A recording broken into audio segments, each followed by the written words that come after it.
Bezat Hashem, Parashat Lech Lecha, une paracha, comme on a expliqué la semaine dernière, que tout le parashiot qui s'en vient dans le livre de Bereshit se suit.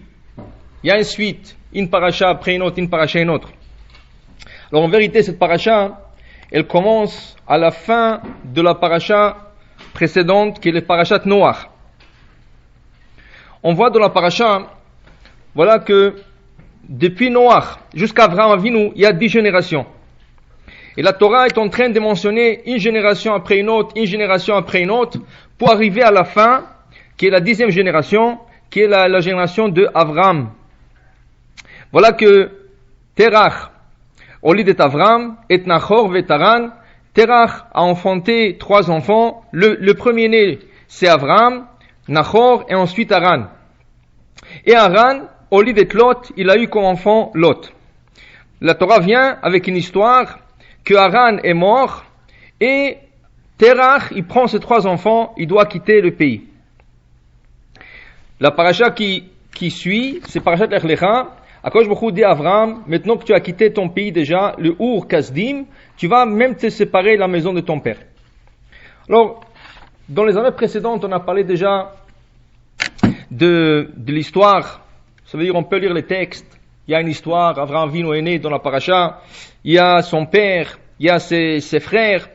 On va essayer de regarder cette année la paracha de Lech Lecha d'un différent angle. Ça veut dire de voir quelque chose de différent dans la paracha. En vérité, on peut prendre l'histoire d'Avraham et on peut la traduire à notre époque, qui est l'époque de Baalei Teshuvah, l'époque de gens qui font Teshuvah. On sait qu'aujourd'hui, dans le monde, dans notre génération, il n'y a jamais eu autant de gens qui ont fait Teshuvah. Rien qu'en Israël, on parle de 2 millions de personnes. En Israël. Ne parlons pas du monde entier. Les gens qui font Teshuvah. C'est sûr que dans la Teshuvah, il y a plusieurs niveaux. Il y a plusieurs niveaux. Il y en a qui commencent avec une mitzvah. Il y en a qui prennent quelques mitzvot. Il y en a qui essaient de faire le tout. Chacun selon son niveau. On a dit déjà que d'être un Baal Teshuvah complet, il est très très difficile. On le voit à travers notre prière de la Hamida. Dans la Hamida, il y a une prière. Ashivenu avinu letoratecha, vekarvenu malkenu lavodatecha, veachazirenu b'teshuvah shlema lefanecha. On demande à l'Éternel, Ashivenu, retourne-nous, notre Père, lavodatecha, à ton service. Karevenu, rapproche-nous vers le mitzvot ou maasim tovim. Veachazirenu b'teshuvah shlema lefanecha. Fais-nous retourner avec la teshuvah, se repentir complètement. Et on conclut par une bénédiction, Baruch ata Hashem arotze b'teshuvah. Si il existe quelqu'un qui a fait teshuvah sincèrement à 100%, cette personne sera exemptée de cette bénédiction. On ne peut pas faire une bénédiction qu'on n'est pas obligé de la faire. Quelqu'un qui ne veut pas manger du pain, il ne peut pas faire motzi lechem min haaretz. Quelqu'un qui ne doit pas allumer les bougies de Shabbat, ou n'importe quelle autre mitzvah, il ne peut pas faire la bracha, asher kiddeshanu mitzvotav, vetzivanu, de faire telle et telle chose. Alors si quelqu'un se considère 100% à betshuvah, il s'est repenti à 100%, il ne pourra pas dire cette bracha. Et s'il ne peut pas dire cette bracha, il doit arrêter la mita là-bas. Il ne peut pas continuer. Ça veut dire que si Chachamim ont instauré cette bracha dans la Hamida, cette bracha est valable pour celui qui vient commencer à faire teshuvah jusqu'au plus grand tzaddik du peuple. Donc cette bracha, il n'y a pas quelqu'un qui a 100%. On essaye. Chacun essaie à son niveau. Mais comme on a dit, dans la teshuvah, il y a plusieurs niveaux. Tu peux monter, monter, monter, il n'y a pas de fin. Il n'y a pas de fin. Il raconte sur un rabbin, le Rav Ibn Ezra. Le Rav, un jour, quelqu'un est parti le visiter. Il l'a trouvé en train de rouler dans la neige. Il roulait nu dans la neige. Chez lui à la maison. Il a pris des seaux de neige. Il a versé par terre. Et il roulait nu. Maintenant, cette personne ne savait pas. Et lui, Ibn Ezra n'attendait pas cette personne. La personne est rentrée en surprise, elle a vu le Rav, elle était stupéfiée, elle dit, qu'est-ce qui se passe? Il dit, s'il te plaît, ne raconte jamais à personne qu'est-ce que tu viens de voir. Il dit, oui, ça va, mais qu'est-ce que tu es en train de faire? Il dit, je suis en train de faire tchouva. Il dit, vous faites tchouva sur quoi? Lui, Ben Ezra, il a vécu au temps du Maïmonide. C'est un des plus grands rabbins de l'époque. Qu'est-ce que tu as à faire tchouva, toi? Il dit, parce qu'aujourd'hui, je viens de réaliser que je n'ai pas servi l'Éternel comme j'aurais dû. Et chaque jour, je trouve de nouvelles choses. Chaque jour, je comprends qu'hier, mon service n'était pas comme il devrait être. Ça veut dire qu'on est continuellement dans la tchouva. La tchouva ne s'arrête jamais. La tchouva, c'est jusqu'au le dernier souffle de la personne. Alors, comme on a dit, notre paracha va nous indiquer différents niveaux de tchouva. La première tchouva, c'est celle d'Avraham Avinu. Avraham Avinu qui va être un Baal tchouva complet. Comment? Avraham Avinu, avec ses deux frères, ils sont nés dans une maison d'idolâtrie. Leur père, c'est le plus grand idolâtre du monde. Leur père possède un magasin, dans ce magasin, il y a tous les idoles qu'une personne aurait pu imaginer. Tout la Avodah Zara, tout ce qu'il y avait comme idolâtrie à l'époque, se vendait dans le magasin du père d'Avraham Avinu. Terach. Avraham est né dans cette famille. Il n'avait pas le choix, il est né comme ça. Il n'y avait pas de juifs encore. Il n'y avait rien. Alors il commence. Et là, Avraham se pose des questions. Il se remet en question. Il dit, qu'est-ce que c'est tous ces idoles? Il y a tellement de dieux qui ont créé ce monde. Alors il a commencé à l'âge de 3 ans. Et il commence à pratiquer. Il ne sait pas par quoi commencer. Pour lui, un enfant de 3 ans, le plus grand idole, c'est le soleil. Le soleil donne tellement de bonnes choses dans le monde, alors c'est sûr que c'est le plus grand Dieu pour lui. Alors il commence à adorer le soleil. Toute la journée, il se prosterne devant le soleil. Arrivé le soir, il voit que petit à petit, le soleil commence à se coucher. Et se couche, jusqu'à qu'il disparaît. Il dit, qu'est-ce que ça veut dire ça? Un Dieu doit être présent 24 heures. S'il n'est pas là, ça veut dire que ce n'est pas un Dieu. Alors il dit, c'est pas le soleil. Et il voit la lune monter. Il dit, peut-être ça c'est le Dieu. Parce qu'elle éclaire la nuit. Alors il commence à se prosterner jusqu'au lendemain matin. Et là, elle disparaît. Alors il dit, elle non plus c'est le Dieu. Et comme ça, Abraham passait d'un idole à un autre. Il a dit, mais c'est pas possible. Tous ces idoles ne valent rien. Ils ne parlent pas, ils ne voient pas. Ils sont muets, ils sont sourds. Alors c'est pas des dieux. Alors il dit, mais où est Dieu? Où est Dieu? Il s'est posé la question jusqu'à que Dieu s'est révélé à lui. Il dit, tu me cherches? Voilà. Faisons la connaissance. Je suis Dieu. It alech lefanai. Commence à marcher devant moi et je te montrerai exactement quoi faire. Maintenant, lui, où est-ce qu'il est né? Dans une maison que le père, c'est le plus grand idolâtre du monde. Il vend des idoles. Il croit dans ces idoles. Ça veut dire qu'Avraham Avinu, si on veut, c'est le premier Baal Teshuvah dans le monde. Un fils qui vient de faire Teshuvah dans une maison où le parent, les frères, les sœurs, le neveu, le cousin, tout le monde sont des idolâtres. Mais il s'est arrangé. Comment il s'arrange? Comme un enfant qui ne pense pas clair et qu'est-ce qu'il fait exactement. Voilà, le Midrash nous dit, son père quitte en voyage, qu'est-ce qu'il fait? Il appelle Avraham, le fils aîné. Avraham, je quitte pour quelques jours. Est-ce que tu peux t'en occuper de mon magasin? Bien sûr, papa, je m'en occuperai, je ferai des rénovations, je ferai tout ce que tu veux. Rien que part en voyage. Il part en voyage, qu'est-ce qu'il fait le fils, Avraham? Il casse tout le magasin. Et il laisse un seul, le plus grand idole. Le père revient, qu'est-ce qui se passe? Il dit, je ne sais pas, cet idole-là, il s'est énervé contre tout le monde, il dit, tu me racontes des bêtises. Qu'est-ce qu'il fait le père? Qu'est-ce qu'il fait le père? Au lieu de dire à Avraham, tu sais, je te pardonne, pas grave, fais attention, la prochaine fois je vais te frapper. Non. Regardez la réponse radicale du père. Il va parler au roi de la génération, Nimrod. Il dit, regarde qu'est-ce qu'a fait mon fils. Je sais pas qu'est-ce qu'il a. Il a fait tchouva, il est devenu fou. Il croit dans un Dieu imaginaire qui n'existe pas, qu'on ne voit pas. Et là, regarde, il m'a cassé tous les idoles. Ça veut dire qu'il ne croit pas que tout ce que vous croyez. En plus, Nimrod, il se faisait un Dieu. Qu'est-ce qu'il fait Nimrod? Pas de problème. Il prend Avraham, tu crois en Dieu? Regarde, on va te mettre à l'épreuve. Ils ont alimenté une fourneuse durant 7 jours. Rien que jeter du bois. Jusqu'à on dit qu'il fallait se distancer 500 mètres de la fourneuse. Tellement la chaleur qui s'est dégagée de cette fourneuse, 500 mètres, un demi-kilomètre. On ne pouvait même pas s'approcher. Et là on dit à Abraham, toi tu vas sauter là-bas, dans le feu.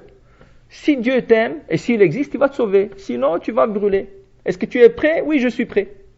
Et Abraham rentre, il n'a pas peur. Il rentre, eux, ils ne peuvent pas le faire rentrer. Il dit, alors marche. Et j'ai pas de problème, il marche. Il marche dans le feu. Comment? Quel âge il avait? Mahloket. Il y en a qui disent 3 ans. Il y en a qui disent 40 ans. C'est une discussion dans le Midrash quel âge il avait. Mais la plus commune opinion, c'est 3 ans. Et là, Abraham rentre dans le feu, rien ne lui arrive. Maintenant, posez-vous une question. Un fils qui arrive à la maison, il fait tchouva, et il dit à son père, papa, maman, vous savez, je commençais à devenir Shomer Shabbat. Quoi? Shomer Shabbat, tu es fou? Non, pas lui. Prenons un exemple dans notre vie. Il y a des parents qui n'admettent pas. Mais tu es fou, qu'est-ce qui t'arrive? Tu es devenu passif, il faut que tu joues la musique Shabbat, il faut que tu t'amuses un peu, il va voir tes amis, prends la voiture, va faire un tour. Maman, je commençais à garder cachère. Non, ne rentre pas ces affaires dans la maison. Le fils a connu une fille, tous les deux sont religieux, il veut faire un mariage séparé. Non, jamais de la vie. Si tu te maries avec cette fille, on ne vient pas au mariage. Vous croyez que ça n'existe pas? Ça existe. Jusqu'à nos jours, ça existe. C'est exactement la réaction de Terach. Il n'admet pas que son fils a fait tchouva. Il n'accepte pas. Pas ici. Fais-le chez toi, fais-le hors de la... Même, il préfère faire mourir son fils, mais ne pas voir Chas V'Shalom qu'il a fait tchouva. C'est une honte pour lui que son fils a fait tchouva. Mais Abraham tient. Abraham n'a pas peur. Abraham va jusqu'au bout.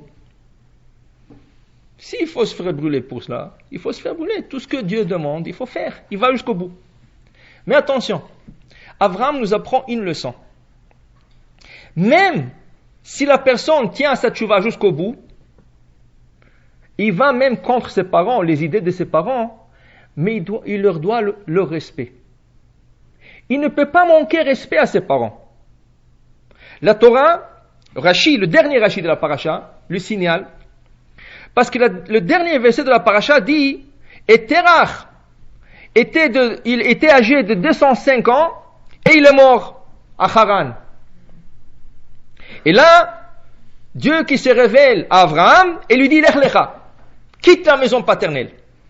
Ça veut dire qu'on doit comprendre que le père est mort, et Abraham quitte. Rashi pose une question. Faisons les calculs. Quel âge Abraham Avinu a quitté sa maison? La maison de son père. Alors voilà, on sait qu'Abraham Avinu, quand il a quitté la maison de son père, il avait 75 ans. 75 ans. C'est l'âge de Abraham Avinu. Alors, son père l'a eu à l'âge de 70 ans. La paracha précédente il dit, et Terach, il est âgé de 70 ans, et il a enfanté Abraham. Alors quel âge il a Abraham quand il quitte la maison de son père? Quel âge il a, Terach, quand Abraham quitte la maison de son père? 145 ans. Pourquoi la Torah dit, et Terach, il a 205 ans, il est mort, et Abraham quitta la maison? C'est pas vrai. Il le quittait bien avant, il a quitté à 145. Dit Rashi, pour que les gens ne parlent pas le mal d'Abraham. Comment? Ton père, il a 145 ans, toi tu viens de faire tchouva, tu es un bal tchouva tout récent, déjà tu n'as plus de respect pour ton père. Ton père qui a besoin de toi pour ton aide. Et toi tu quittes la maison, reste avec ton père. La Torah préfère avancer la mort de Terach malgré qu'il n'est pas mort. Elle dit il est mort. Et Abraham quitta. Il n'est pas mort. Mais pour que les gens qui lisent la Torah ne parlent pas le mal d'Abraham, comment Baal Tchouva comme toi, tu viens de faire Tchouva, alors où est le respect de tes parents? C'est écrit Kabed et Avicha ve'Imecha, respecte tes parents. Fais attention, la Torah te dit il faut que tu le respectes. Mais, d'autre part, Si ton père ou ta mère te disent de faire quelque chose qui est contre la Torah, tu n'es pas obligé d'écouter. Tu leur dois du respect. Mais tu ne peux pas aller contre Dieu. Pourquoi? Tous les deux, vous êtes obligés de respecter Dieu. Même ton père et ta mère sont obligés de respecter Dieu. Alors si Dieu demande quelque chose et ton père demande quelque chose qui est contre Dieu, tu ne peux pas écouter tes parents. Mais par contre, il faut que tu sois très gentil. Par contre, il faut que tu leur donnes le respect. Tu parles gentiment, tu fais tout ce qui est du respect, mais tu dois suivre la Torah. Qui veut dire, si un père vient chez son fils, écoute mon fils, prends la voiture, va à Pharmaprix, va quelque part, va me chercher quelque chose. Le fils doit lui dire, papa, je ne peux pas. Avec tout le respect que je vous dois, je ne peux pas prendre la voiture Shabbat. Comment? Tu dois me respecter, oui. Je dois te respecter, mais toi, tu dois respecter Dieu. Et Dieu a dit, Zachor et Yom Shabbat le Kadesho. Je ne peux pas. Il y a des limites. Mais, la manière qu'il le dit doit être très décente. La manière doit être très respectueuse. Ça, c'est le respect. Et Abraham s'arrange avec tout ça. Abraham n'a pas de problème. Abraham, s'il faut continuer à être la maison de Terach, si Terach lui livre entre les mains du roi, qui le fait brûler, pas de problème. Abraham est retourné à la maison après que son père voulait le brûler. Normalement, un autre fils, quoi, tu veux me brûler? Alors, je quitte la maison. D'accord, je ne lui donne pas la chance de quitter. Il dit non, tu retournes chez ton père. Quand je te dirai de quitter, tu quitteras. Et quand l'ordre est venu, avec tout le respect, la Torah dit il est mort, alors il a pu quitter. Malgré qu'il n'est pas. Ça c'est Abraham Avinu. Abraham, quand il quitte, il prend avec lui sa femme, il se marie avec sa nièce, Sarah, qui est la fille de son frère. Son frère est mort. Et pourquoi son frère est mort? Rachidi. Quand on a jeté Abraham dans la fourneuse ardente, et on a vu le grand miracle, qu'Abraham est sauvé, personne n'a pu faire sortir Abraham de la fourneuse. Alors le roi Nimrod lui dit, s'il te plaît Abraham, est-ce que tu peux sortir? Abraham est sorti. On a pris son frère Haran. Et on dit, et toi, en qui tu crois? Tu crois en Dieu? C'est Dieu qui croit à Abraham? Ou tu crois à Nimrod? Tu crois aux idoles? Dit Rashi, Haran se dit, je vais voir qu'est-ce qu'il fait mon frère Abraham. Si Abraham, mon frère, va être sauvé du feu par son Dieu, je vais dire que je crois en son Dieu. Si mon frère Abraham se fait brûler dans le feu, je vais dire je crois dans le Dieu de Nimrod. Et voilà qu'Abraham est sauvé. Et on a posé la question à Haran, Haran, en qui tu crois? Et il dit je crois dans le Dieu d'Abraham. Ok, pas de problème. Le Dieu d'Abraham l'a sauvé. On va voir s'il va te sauver à toi aussi. On lui a jeté dedans, il est mort. Pourquoi? Sa croyance n'était pas complète. C'était un Baal Tshuva qui se prétendait d'être un Baal Tshuva. Il n'est même pas Baal Tshuva. Il s'est dit religieux. Je crois dans le Dieu d'Abraham. Il fait rien. Tout ça, c'est vers l'aspect extérieur. Montrer aux gens, oui, je vais faire partie de ce religieux, mais je ne crois pas du tout qu'est-ce qu'ils font. Ça veut dire qu'il ne va pas respecter le Shabbat, il ne va pas manger kasher, il ne va pas faire le fête, il ne va pas faire rien. Mais il se dit, bon, je crois ce que ce religieux, mon frère Abraham croit, je crois aussi. Mais c'est faux. Et la vérité, il s'est fait brûler. Il s'est fait brûler. Là vient l'histoire qu'Abraham quitte la maison, mais il quitte avec son neveu, le fils de Haran. Haran, qui est mort, parce qu'il n'était pas sincère dans sa tchouva, ça veut dire pas absolument pas sincère, pas du tout, il ne croyait pas du tout dans la tchouva, il est mort. Son fils, il accompagne l'oncle, Abraham. Abraham quitte la maison, il prend Lot. Et voilà, la première partie de la paracha nous raconte sur Abraham Avinu qui va pour sa première épreuve dans sa vie. Abraham a dû passer 10 épreuves dans sa vie. La première commence par le mot Vayomer Adonai el Avraham lech lecha me'artzecha molatecha u'bet avicha el haaretz asher areeka. Quitte, lech lecha, va pour toi au pays que je te montrerai. La dernière épreuve, qui est la 10e, ça va être de prendre son propre fils, Yitzhak, et là-bas ça va lui dire lech lecha el eretz Moria. Va pour toi au pays de Moria, sur la montagne, et là-bas tu vas ligoter. La première épreuve commence par Lech Lecha, la 10e va terminer par Lech Lecha. Et le Midrash pose la question, quel Lech Lecha est plus grand, le premier ou le dernier? C'est sûr que le dernier. Mais ce n'est pas le sujet du cours aujourd'hui. Alors Abraham, voilà, il doit quitter son pays, il doit quitter la maison de son père. Il est accompagné par son neveu Lot. Alors Abraham est devenu le père de Lot. Lot n'a pas de père. Et apparemment, il n'a pas de mère non plus, parce qu'on ne parle pas de sa mère. Ça veut dire qu'elle aussi, elle a dû mourir quelque part. La Torah n'en parle pas. Mais là, il s'accompagne avec Abraham. Abraham n'a pas d'enfants. Alors tout ce qu'il a et tout ce qu'il possède et toutes les valeurs qu'il a appris, il transmet à Lot. Il essaie de l'inculquer avec toute l'Irat Shamaim, la crainte du ciel possible. Il essaie de lui donner tout son argent, tout ce qu'il possède, Abraham donne. C'est son fils, il n'a pas d'autre fils. Pour le moment, il n'y a pas Yitzhak. Pour le moment, même pas Ishmaël. Rien, Lot. Et Lot, il accompagne son oncle tout le long du chemin. La Torah nous dit qu'Abraham en chemin, il a fait beaucoup de nefashot, beaucoup des âmes. Rachid dit, qu'est-ce que c'est faire des âmes? C'est faire beaucoup de balai tchouva. Abraham megayer et anashim, ve Sarah megayer et anashim. Abraham convertissait des hommes et Sarah convertissait des femmes. Et de telle manière, la famille Abraham et Sarah commençait à grandir. Ce n'est plus Abraham et Sarah seuls. C'est Lot, c'est les gens qui les accompagnent, les gens qui ont fait tchouva. Et petit à petit, ce groupe devient très grand. Et voilà, Abraham passe une autre épreuve. Il arrive en Israël, et en Israël, il y a une famine. Abraham doit descendre en Égypte. Il descend en Égypte, et il a peur. Il réalise que sa femme est belle. Alors il dit à sa femme, tu vas dire que tu es ma sœur. Il enferme sa femme dans une caisse pour qu'on ne la voie pas, mais ça n'a pas servi parce qu'ils ont ouvert. Quand ils sont arrivés à la frontière, ils ont ouvert la caisse, ils ont trouvé Sarah dedans. Et on demande à Abraham, qui est cette femme? Et Abraham répond, c'est ma sœur. Chachamim, ils disent, au moment qu'il a dit c'est ma sœur, il y avait Lot juste à côté. Si Lot voulait être méchant, qu'est-ce qu'il aurait dit? Mais pourquoi tu mens?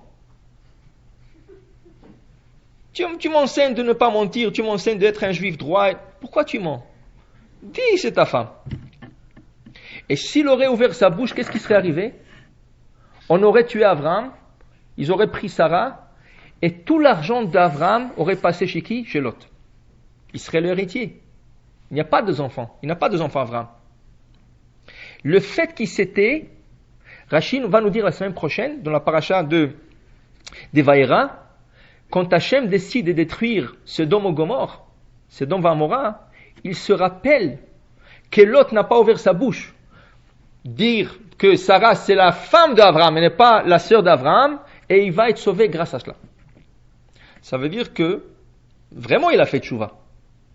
Il est fidèle à son oncle, il est reconnaissant vers son oncle. Il a fait bon tchouva. L'histoire continue. Abraham et Sarah, on trouve qu'ils sont hommes et femmes et ne pas deux frères. Alors par eux il retourne Sarah à Abraham et il leur donne des cadeaux et ils vont retourner en Israël. Ils vont retourner en Israël. Ils s'installent en Israël. Et voilà, la Torah nous dit, une fois installés en Israël, il y a un incident qui arrive.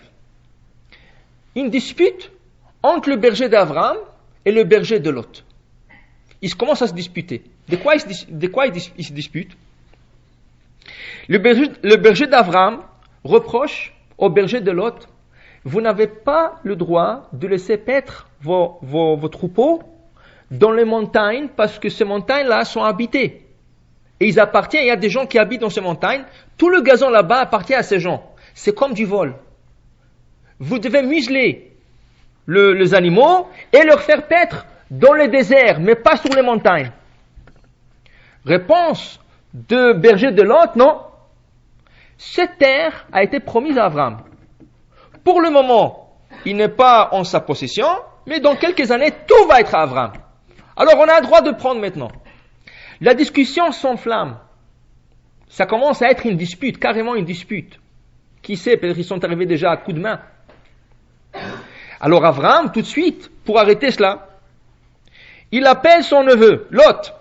Il dit, mon frère, on ne va pas se disputer. Eux, c'est arrivé déjà que le berger sont disputés. Mais il se peut qu'on arrivera nous-mêmes à se disputer. Et je ne vais pas arriver à ce point. Chas v'shalom, je t'ai élevé comme mon fils. Je t'aime comme mon fils et je te donnerai tout comme mon fils. Mais il faut qu'on se sépare.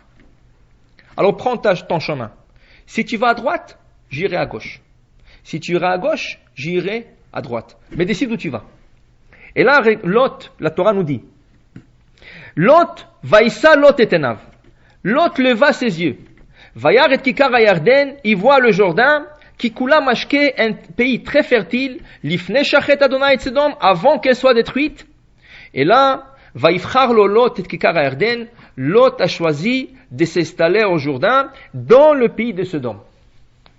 Chachamim disent, pourquoi il leva ses yeux?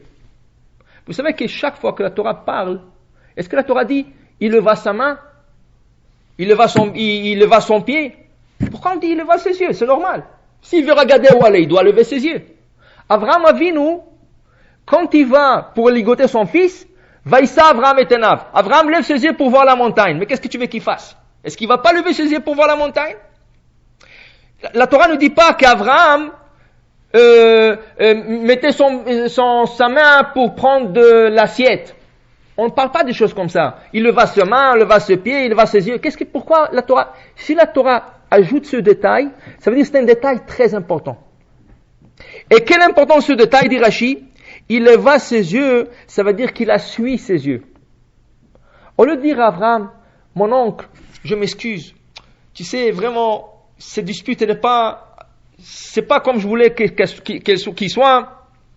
Et je vais parler à mes bergers, je vais le reprocher, je vais même frapper s'il faut.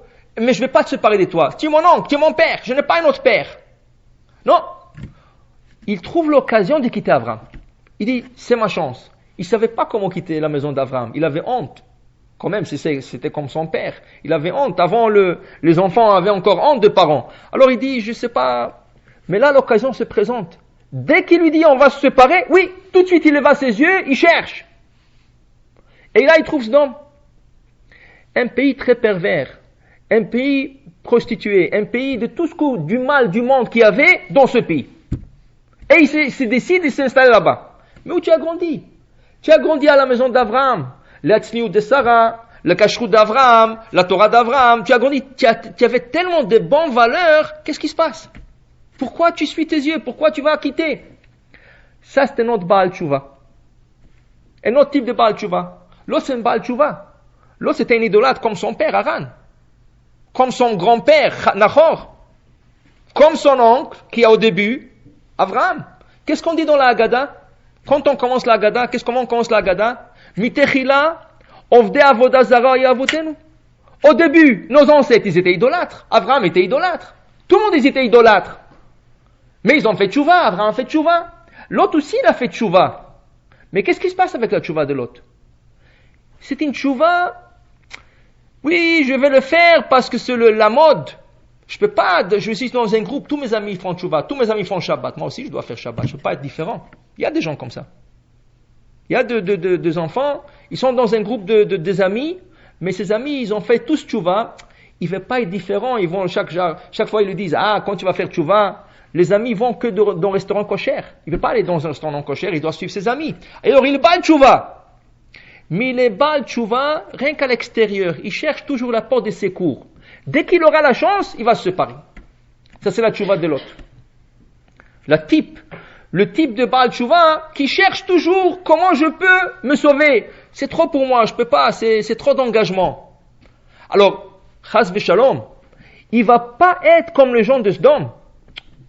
Il va garder les valeurs, des grandes valeurs. Regardez. Dans la maison d'Abraham, c'est quoi la plus grande chose qu'Abraham a pu enseigner à Lot? La plus grande valeur, Achnasat Orchim, de faire entrer des invités. Regardez à quel point Lot il va le faire, au point de se risquer la vie. La semaine prochaine, on va lire dans la paracha que les 3 anges qui sont venus visiter Abraham sont après aller pour détruire Sodome. Mais ils vont aller visiter Lot. Avant de détruire, ils vont aller visiter Lot. Qu'est-ce qui se passe? Il est interdit de faire entrer des invités dans cette ville. Celui qui s'attrape qui a fait rentrer un invité, ils vont le tuer. Et voilà, Lot, il voit 2 hommes arriver de loin, il ne sait pas que c'est des anges. Il voit 2 hommes. S'il vous plaît, il se prosterne par terre. S'il vous plaît, vous allez venir chez moi, vous allez rentrer chez moi par la porte en arrière, que personne vous voit, mais vous êtes obligés de rentrer chez moi. Il leur supplie. Mais tu vas mourir si t'attrapes. Il leur dit, vous n'avez pas vos pieds. Et Rachid dit, pourquoi il leur a dit de ne pas laver les pieds? Comme a dit Abraham a dit, lavez-vous vos pieds. Et lui dit non, ne lavez pas le pied. En cas qu'il s'est fait attraper, au moins il va leur dire non, il vient de rentrer. Il vient de rentrer, alors je vais le faire sortir tout de suite. C'était un risque de vie. On ne trouve pas chez Abraham qu'il a fait Achnasat Orchim au risque de sa vie. Abraham fait Achnasat Orchim, il était très gentil avec les anges, mais pas au risque de sa vie. L'autre, il a fait au risque de sa vie. Pourquoi? Parce qu'il a reçu une certaine éducation d'Abraham Avinu, et il a gardé cette valeur. Alors on voit, c'est un Baal Tshuva qui va garder les valeurs qu'on lui a enseignées, mais quand il trouve une porte de sortir par cette porte, il va sortir, mais il va garder toujours les valeurs. Qui veut dire, c'est un gars que il le shomer Shabbat, il va pas commencer à profaner le Shabbat. C'est un gars qui mange kasher. C'est pas un gars que jour au lendemain il va arrêter de manger kasher, parce que ça c'est l'exemple de Haran, le père de Lot. Haran, il a tout enlevé. C'était rien que pour une apparence extérieure. Lui, Lot, qu'est-ce qu'il fait? Il garde les valeurs. Mais dès que je peux avoir une exemption, je le trouverai, je le pratiquerai, je le ferai, mais c'est pas Shabbat, oui, mais des choses qui sont pas tellement graves. Tout ce qui est écrit dans Shulchan Aruch, Yesh La'achmir, chaque fois que le Shulchan Aruch dit, il faut être plus méticuleux, il faut être plus strict, c'est pas pour moi. Si quelque chose, on te dit c'est kasher, ça y est, ils ont dit que c'est kasher, j'ai pas besoin d'investiguer, est-ce que vraiment cette kasheroute est bonne ou pas. C'est écrit kasher, que celui qui l'a écrit se débrouille avec. C'est le type de Baal Tshuva. Ça c'est Lot. Il cherche toujours des portes de sortie, mais il y a certaines valeurs qu'il va garder. Il y a certaines valeurs qu'il tient. Mais c'est pas un vrai Baal Tshuva comme il faut. C'est pour ça que malheureusement, Lot, il va se séparer d'Abraham. Mais Abraham lui dit une chose dans la paracha. Même si on se sépare, toi tu vas à droite, je vais à gauche, ou toi tu choisis la gauche, je vais à droite, on sera toujours en contact. Abraham lui dit, là où tu iras, je te surveille. Et c'est exactement ce qui est arrivé dans la paracha. Lot s'est séparé d'Abraham, mais Abraham ne s'est pas séparé de Lot. Abraham a surveillé Lot. La Torah continue avec l'histoire qu'il y a un messager qui vient dire à Abraham, mais tu n'as pas entendu qu'est-ce qui est arrivé à ton neveu? Il a été capturé. Il y avait une grande guerre, et les rois ont capturé Lot. Et ça aussi, ça mérite une explication. Pourquoi ils ont capturé Lot? De tout ce qu'ils ont pu capturer, que Lot. Apparemment, selon le commentateur, il y avait une guerre, presque guerre mondiale. 4 rois géants contre 5 rois géants. On parle de 9 pays qui font la guerre. 9 pays qui font la guerre. 4 pays contre 5. Tout le 9, ils sont de grande taille. C'est une guerre terrible. Et quand même, le 4 ont gagné le 5. Les 4 rois ont gagné, ils étaient tellement forts, ils ont gagné le 5. Mais dans cette guerre, ils ont visé une chose. Ils ont visé Lot. Lot, c'est un habitant dans la ville de Sodome. Mais il n'y a pas que Sodome, il y a 5 villes. À Sodome, il y avait 5 villes. 5 rois. Mais ils ont visé Lot. Pourquoi Lot? Disent les commentateurs, si on regarde la Torah, Abraham, quand il s'adresse à Lot, qu'est-ce qu'il lui dit? Il faut qu'on se sépare. Ki anashim achim anachnu. Nous sommes des frères. Mais ce n'est pas son frère. Abraham, c'est l'oncle de Lot. Lot, c'est le neveu d'Abraham. Pourquoi il dit nous sommes frères? En hébreu moderne, quand tu rencontres quelqu'un, ah, comment ça va mon frère? Ah, en hébreu moderne, tu peux le dire, mais pas en langage de Torah. La Torah ne l'aurait pas dit s'il n'y a pas quelque chose derrière cela. Dit Rashi. Pourquoi il dit nous sommes frères? Car Lot ressemblait du visage à Abraham. Quand tu regardais Lot, on dirait que c'est le fils d'Abraham. Et on dirait plus que ça, c'est Abraham. Alors il dit, tu écoutes, on va se séparer parce que nous sommes frères. Qui veut dire quoi? Tu sais Lot, il y a un problème. Chaque fois que tu fais une faute, les gens à l'extérieur, qu'est-ce qu'ils croient? Ah, regarde qu'est-ce qu'il est en train de faire Abraham. Regarde le mal qu'il fait Abraham. Le troupeau d'Abraham est en train de paître dans de montagnes qui appartiennent à des gens, c'est du vol. Il te blâme pas à toi, il me blâme à moi. Moi, je veux pas cette responsabilité. Il faut qu'on se sépare. Il faut que les gens sachent qu'on s'est séparés et chacun habite de son côté. Pourquoi? Parce qu'Abraham, chaque fois que l'autre faisait une chose qui est pas bien, on blâmait Abraham parce qu'il se ressemblait. Il dit, écoute, Anashim Achim Anachnu, nous sommes des frères, nous ressemblons. Alors il faut qu'on se sépare. Le Midrash, sur ce passage, il raconte une histoire. Le roi le plus puissant à l'époque, c'était Nimrod. C'est lui d'ailleurs qui a incité tout le monde en entier de construire la tour de Babel. C'est lui qui a donné l'idée au monde. C'est pas un pays ou deux, c'est le monde en entier qui l'a suivi. Il avait le pouvoir dans la bouche. Il était incroyable dans sa parole. Ki Nimrod Gibor Tsaïd. Il était chasseur, Rachid dit chasseur par sa bouche. Il savait chasser les hommes par sa bouche. Il savait comment tourner la tête de personne. Et là, il convainc tout le monde en entier et il leur dit, écoutez, chaque 1565 ans, il y aura un Maboul. Parce que le Maboul était à l'année 1565. Il leur dit, mais c'est pas à Dieu à décider qu'on apporte le Maboul. Une fois qu'il a créé le monde, c'est fini. C'est nous qui sommes le patron ici. C'est nous qui contrôlons cette terre, c'est pas lui. C'est pas à lui de décider de détruire le monde et commencer un monde de nouveau. Il a détruit, il a commencé avec Noir. Qui c'est qui lui donne le droit? Et il leur dit, vous savez, dans 1560 ans encore, il y aura un autre Maboul. Mais il faut qu'on se prenne à l'avance. N'oubliez pas qu'à l'époque, 1565 ans, c'était quand 70 ans, 80 ans, rapide, rien. Alors c'est quoi ton conseil, Nimrod?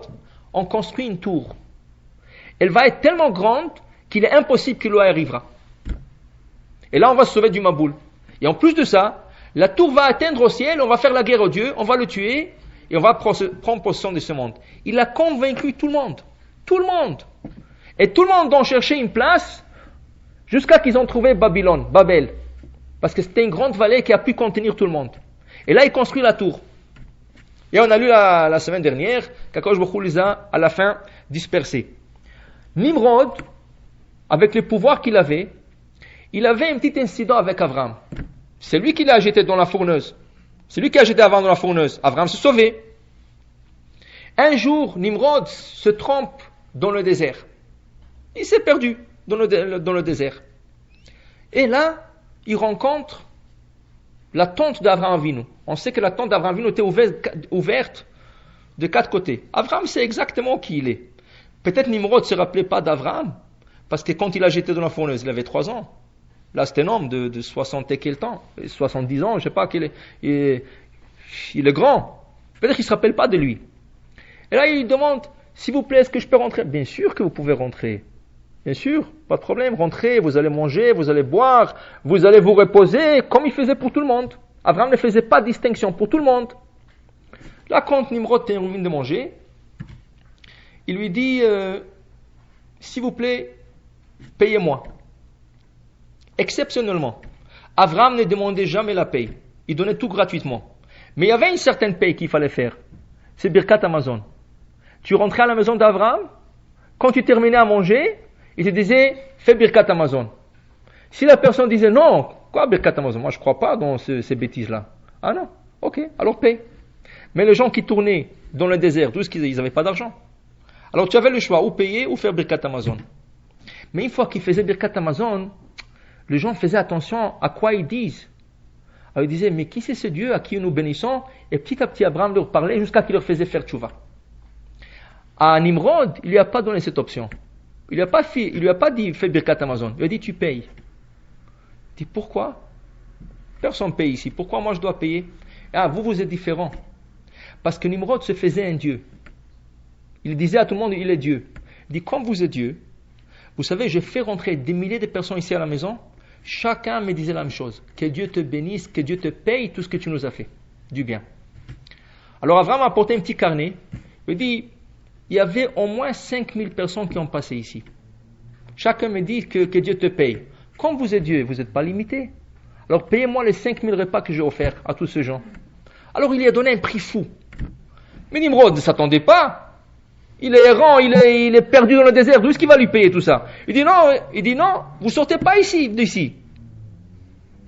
Je vais vous tuer de ne pas laisser partir. Comment? Vous avez mangé, non? Il dit, mais vous n'êtes pas sérieux? Oui, très sérieux. Donnez-moi une chance, pas de problème. Vous allez m'écrire une lettre comme quoi vous n'êtes pas Dieu. Nimrod ne voulait pas le faire, mais il n'avait pas le choix. Alors il lui a écrit une lettre. Moi, Nimrod, je témoigne sur moi-même que je ne suis pas Dieu. Je suis un humain comme tous les autres. Il lui a signé cette lettre, Abraham l'a pris. Une fois qu'Abraham l'a pris, chacun qui venait chez Abraham, il dit, regarde qu'est-ce qu'a écrit Nimrod, sa signature. Tu connais la signature, regarde. Il a commencé à propager et à montrer à tout le monde la lettre. Et les gens disent, ah, mais Nimrod a témoigné sur lui qui n'est pas Dieu. Là, Nimrod était enragé. Mais il sait qu'Abraham, il ne peut rien faire. Abraham, il a le pouvoir. Vous allez voir dans la paracha. Abraham, seul avec son serviteur, il est parti faire la guerre contre les 4 rois gens. Il a gagné. Abraham, il ne peut rien lui faire. Mais Nimrod vise qui? Lot. C'est le neveu d'Abraham, et en plus de ça, il ressemble à Abraham. Le fait que Lot ressemblait à Abraham, il est parti le capturer et dire à tout le monde, regardez qui j'ai attrapé, Abraham. Et la lettre qu'il a écrite, elle est falsifiée. Et c'est pas vrai. Et je suis Dieu. Là, Abraham, il a un problème. Puisque Lot est capturé, et ils vont dire maintenant, Abraham, tout ce qu'il fait, c'est faux. Alors, il est encore visé, lui. Anashim Achim, nous sommes des frères. Tout ce qui va arriver à Lot, on parle d'Abraham. Alors, il est obligé de sortir en guerre contre le 4 rois gens, et il va gagner la guerre. Il va gagner la guerre. Qu'est-ce que ça nous enseigne? Il y a des gens qui attendent, quand les gens qui ont fait tchouva, ils attendent que le moment qu'ils vont trébucher. Que le moment qu'ils vont faire une petite bêtise, et là ils visent tout le religieux. Dès qu'ils voient quelqu'un, il a fait quelque chose, ah, tu vois le religieux, comment c'est la religion? Tu vois qu'est-ce qu'il a fait? Tu vois comment il s'est conduit? Est-ce que tous les doigts sont la même chose? Non. Alors pourquoi tu prends? Mais il y a des gens comme ça, comme Nimrod, c'est des chasseurs. Mais est-ce que tu as vu tous ces gens qui sont bien? Est-ce que tu as vu tous ceux qui sont droits? Est-ce que tu as vu tous ceux qui sont justes, qui sont méticuleux dans leurs actions, qui sont pieux dans leurs actions? Pourquoi tu vises rien que lui? Ça c'est Nimrod. Nimrod, il haït le Baal Tchouva. Il y a des Baal Tchouva. Est-ce qu'il va parler de Baba Saleh? Est-ce qu'il va parler de Rav Kanievski? Il ne peut pas aller contre cela. Il cherche Lot. C'est quoi Lot? Ce Baal Tchouva qui n'est pas assez fort. Ce Baal Tchouva qui n'est pas assez mûr. Ce Baal Tchouva qui cherche toujours des portes. Hey, si je peux glisser à gauche, à droite et faire des petites choses, je le ferai. Très bien. Mais sache qu'il y a un Nimrod qui t'attend. Il y a des gens qui attendent que ça. Regardez la média. Le média, qu'est-ce qu'il cherche? Que ça. Dès qu'il y a un religieux qui fait quelque chose en Israël, tous les journaux, toutes les télévisions, toute la radio parle de ça. Un autre qui fait la même chose, il n'est pas religieux, qu'est-ce qu'ils vont dire? Ben Tovim, il est de bonne famille, il a glissé, c'était malgré lui, il ne pensait pas. Alors il y a des Nimrod, il faut faire attention. Mais ça c'est le Baal Tchouva de Lot. Lui doit faire très attention. Mais le problème c'est quoi? Le problème, quand il vise le type de Baal Tchouva de Lot, sur qui ça se projette? Sur Abraham. Ça veut dire, qui c'est qui prend les conséquences? Les vrais religieux. Ceux qui sont vraiment pratiquants, ceux qui sont vraiment pieux et bien. Maintenant on parle de tout le monde, on généralise. Tous les religieux, regardez qu'est-ce qu'ils font. Mais c'est pas vrai. Un individu l'a fait, pourquoi tu blâmes la collectivité? Parce que c'est comme ça. Nimrod, il vient montrer à tout le monde, voilà. Pour dire, voilà, nous avons déjà 3 types de Baal Tchouva. Abraham Avinu, qui se bat jusqu'au fond, même contre sa famille, même contre son père, tout le monde, même contre le roi du pays, tout le monde, il va aller jusqu'au bout, mais avec beaucoup de respect. On a Haran, son frère, c'est un Baal Tchouva d'apparence extérieure. Il s'est dit Baal Tchouva, mais il fait rien. À la fin, il se fait brûler.